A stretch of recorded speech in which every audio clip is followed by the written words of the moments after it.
Sound express के माध्यम से हर रोज आपसे रूबरू होता हूँ। हर रोज ये कोशिश करता हूँ कि शहर का एक मुद्दा लेके आऊं, किसी को आईना दिखाऊं। यूं समझिए आज कवि सम्मेलन में भी मैं एक आईना ही लेकर आया हूं, और जरूरी नहीं कि वो आईना, उस आईने में तमाम लोग अपनी शक्ल देखना चाहे, ऐसा कोई आवश्यक नहीं। हो सकता है किसी को अपनी शक्ल देखने से किसी को उस आईने का सामना करने में परेशानी भी हो, तो उन तमाम परेशानियों के लिए मैं अग्रिम क्षमा मांगता हूं। अपना काव्य पाठ प्रारंभ करूं। मात्र एक कविता है, इन दिनों इस कार्यक्रम की भागदौड़ में गढ़ते फिरते 2-3 दिन में ही लिखी है, कल पूरी हुई है। उस कविता से आपको जोड़ूं उससे पहले मैं चाहता हूं कि ये पूरी काव्य संध्या सुनील जी व्यास ने जो जिस बेहतरीन तरीके से सजाई है, आज राजसमंद के बड़े गौरव का विषय के एक बहुत बेहतरीन एपिसोड की उनके शूटिंग चल रही है, और उन्होंने कहा था कि हेमेंद्र जी ये बात मेरे शहर तक जरूर पहुंचाना। तो एक बार हमारे प्रिय कवि सुनील जी व्यास के लिए एक बार जोरदार ताली हो जाए। इसी कारण वो आज मंच पर नहीं है, और सीधा सीधा आपको कविता से जोड़ता हूँ। दृश्य कुछ ऐसा है, पिछले साल, क्योंकि कल 11 अक्टूबर है, हम महाराणा राज सिंह जी की जयंती मनाने वाले हैं। यूं समझिए कि पिछले साल की मैं बात कर रहा हूं, और अपने जहन में इस कविता के साथ साथ सिर्फ वो प्रतिमा ध्यान में रखेगा जो राजसमंद इस जलचक्की चौराहे के कोने में खड़ी है। उस प्रतिमा से आपको जोड़ते हुए इस काव्य पाठ, और मैं सच में ताली नहीं मांग रहा हूँ किसी से, मैं किसी से कोई दाद मांग रहा हूँ। अगर मेरे शब्द किसी दिन इस शहर के किसी चौराहे पर साकार हो जाए, वो मेरे शब्दों की जीत होगी। सीधा सीधा आपको कविता से जोड़ता हूँ। पिछले साल राज सिंह जी का जन्मदिन मनाने आया, पिछले साल राज सिंह जी की जयंती मनाने आया, मैं घर से जलचक्की उनको माला पहनाने आया। उस दिन किस्सा एक ऐसा घटित हो गया, सच कहता हूं मैं खुद भी आश्चर्यचकित हो गया। जी हाँ, जैसे ही मैंने महाराणा को माला पहनाई, इस पत्थर की प्रतिमा ने अपनी पलकें झपकाई।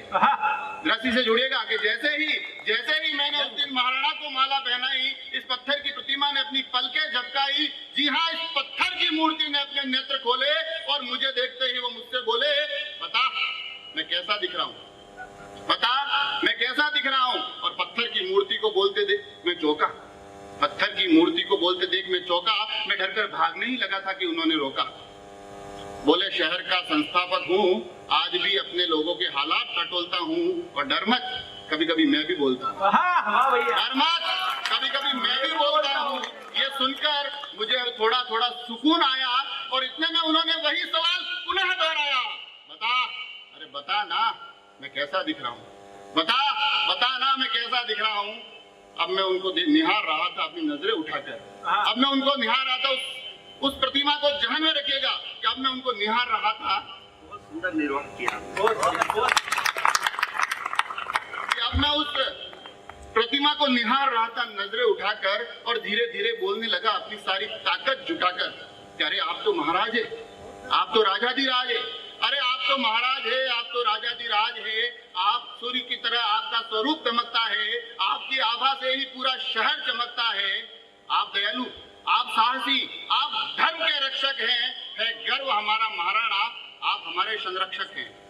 है गर्व हमारा महाराणा, आप हमारे संरक्षक हैं। और इतिहास के उस मेवाड़ से लेकर आज के इस राजसमंद शहर तक आप हैं, और द्वारकाधीश की असीम श्रद्धा से लेकर नौचौकी की हर एक लहर तक आप हैं, हर एक लहर तक आप हैं। कविता से जुड़िए, स्वागत की तमाम प्रक्रिया चलती रहेगी कि आप दयालु, आप साहसी, आप धर्म के रक्षक हैं। है गर्व हमारा महाराणा, आप हमारे संरक्षक हैं।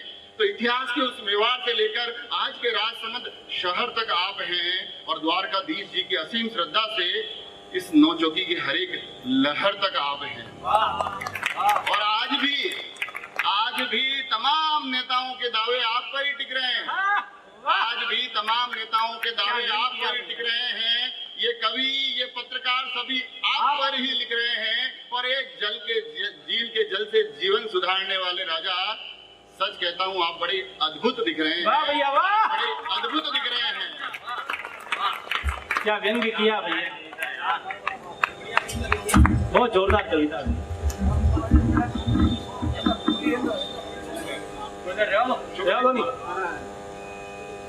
ये भी नेताजी है, पार्षद साहब है, ये प्रस्ताव रखेंगे कि इन तमाम नेताओं के दावे इन तमाम नेताओं के दावे आज भी आप पर टिक रहे हैं। ये कवि, ये साहित्यकार सभी आप पर लिख रहे हैं। और हे झील के जल से जीवन सुधारने वाले राजा, सच कहता हूँ आप बड़े अद्भुत दिख रहे हैं। इतना सुनते ही महाराणा बोले चुप।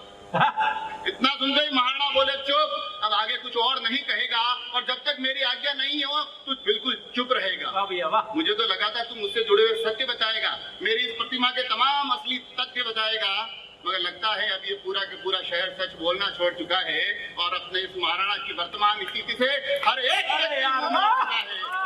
व्यक्ति मुंह मोड़ चुका है। अब तो लगता है कि ये पूरा के पूरा शहर सच बोलना छोड़ चुका है। अपने महाराणा की इस वर्तमान स्थिति से हर एक व्यक्ति मुंह मोड़ चुका है। एक कवि, एक पत्रकार, मुझे कह रहे हो कि एक कवि, एक पत्रकार इतना झूठ कैसे लिख सकता है? और तू ही बता, बिना हाथों के कोई राजा अद्भुत कैसे दिख सकता है?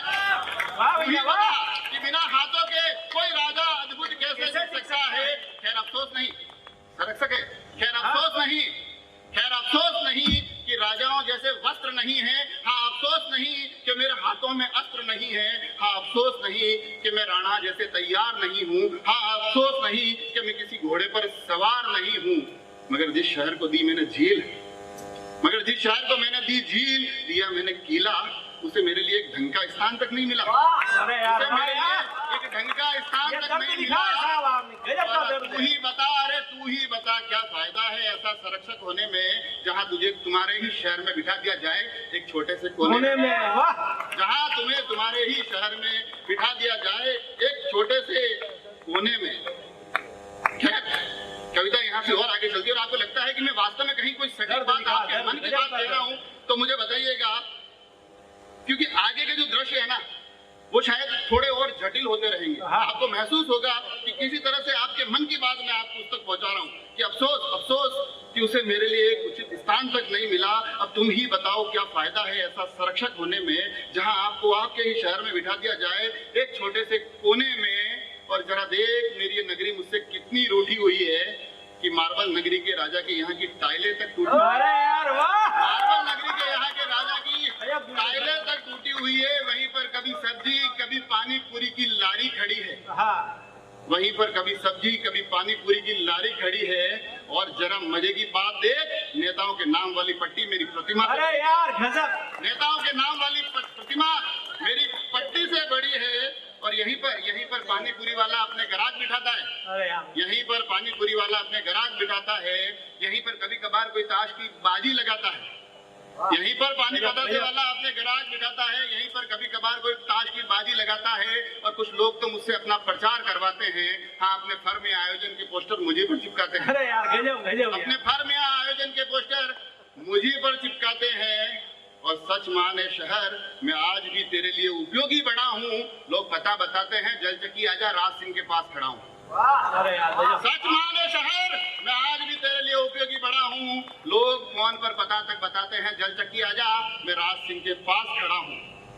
और मुझे तो लगता है कि सच में इन दिनों में सिर्फ मेरा पता बताने में नाम आता है, मगर फिर भी ये राजा खुश है, आज भी अपने लोगों के काम आता है। अरे यार, फिर भी ये राजा खुश है कि आज भी अपने लोगों के काम आता है। और पिता क्या होता है, पिता से आप लाख शिकायतें करिए, पिता लास्ट में तमाम शिकायतों के बाद ये कहेगा, छोड़ मेरी यार, तू तेरा बता, तू कैसा है।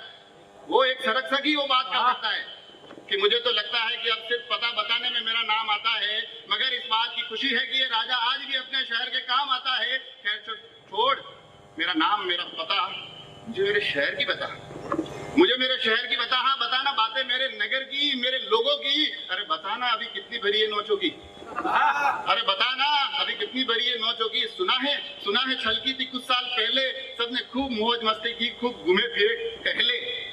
अरे बताना बातें उस तमाम आनंद की। अरे बताना मुझको बातें मेरे राज संबंध की। बताना बातें मुझको मेरे राज संबंध की। और सच कहता हूँ, मैं शर्म से अपनी जुबान खोल नहीं पाया। हाँ, सच कहता हूँ, मैं उनकी आंखों में आंखें डाल कुछ भी बोल नहीं पाया, क्योंकि ये शहर कभी अपने राजा को सम्मान दे नहीं पाया। बाकी सब तो छोड़िए, एक ढंग का स्थान तक दे नहीं पाया। और हम में से हर एक व्यक्ति घूमता रहा, ढूंढता रहा, चाहता रहा हर खुशी अपने परिवार, अपने घर के लिए। और हम में से हर एक उसको भूल गया जो